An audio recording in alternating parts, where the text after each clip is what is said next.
લગ્ન નોંધણી સુધારા અભિયાન અંતર્ગત એસપીજીનું મહાસંમેલન યોજાયું. એસપીજી રાષ્ટ્રીય અધ્યક્ષ લાલજીભાઈ પટેલના અધ્યક્ષસ્થાને બેચરાજી તાલુકાના ગણેશપુરા ગામે શ્રી સરદાર પટેલ સેવાદળ એસપીજી ગ્રુપ દ્વારા લગ્ન નોંધણીના કાયદામાં તાત્કાલિક સુધારા લાવવા, મૈત્રી કરાર જેવો કાયદો તાત્કાલિક રદ કરવો અને વધતા જતા ખોટા તથા ભાગેડુ લગ્નોના પર્દાફાશ કરવા માટે એસપીજી હોદ્દેદારો, રાજકીય સમાજના આગેવાનો અને બેચરાજી તાલુકાના 25 ગામના હજારો ભાઈઓ બહેનોની જનમેદની સાથે ભવ્ય સંમેલન યોજાયું. આ મહાસંમેલનમાં સમાજને ન્યાય મળે તે હેતુથી લાલજી પટેલ દ્વારા સરકારશ્રીને ખુલ્લો પડકાર ફેંકવામાં આવ્યો કે હવે માત્ર જાહેરાત નહીં પરંતુ કાયદામાં તાત્કાલિક અને અસરકારક સુધારો લાવવામાં આવે.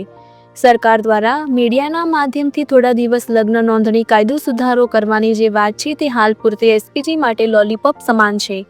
ગુજરાતમાં ખોટી રીતે થયેલા હજારો લગ્ન નોંધણીના અનેક કિસ્સાઓ મીડિયા સમક્ષ જાહેર કરીને તંત્રની બેદરકારી સામે સવાલ ઊભા કરવામાં આવ્યા અને આવનારા સમયમાં હજુ પણ અનેક વિસ્તારના હજારો ખોટા લગ્નોની માહિતી મીડિયા સમક્ષ મૂકવામાં આવશે અને દીકરીઓના ભવિષ્ય, પરિવારની સુરક્ષા તથા સમાજના હિત માટે કાયદો બદલાવની સ્પષ્ટ માંગણી કરવામાં આવી. આગામી સમયમાં એસપીજીના નેજા હેઠળ સર્વે સમાજની ટીમ દ્વારા ગુજરાતમાં દરેક જિલ્લામાં લગ્ન નોંધણી સુધારા અભિયાન માટે મોટા કાર્યક્રમો કરવામાં આવશે.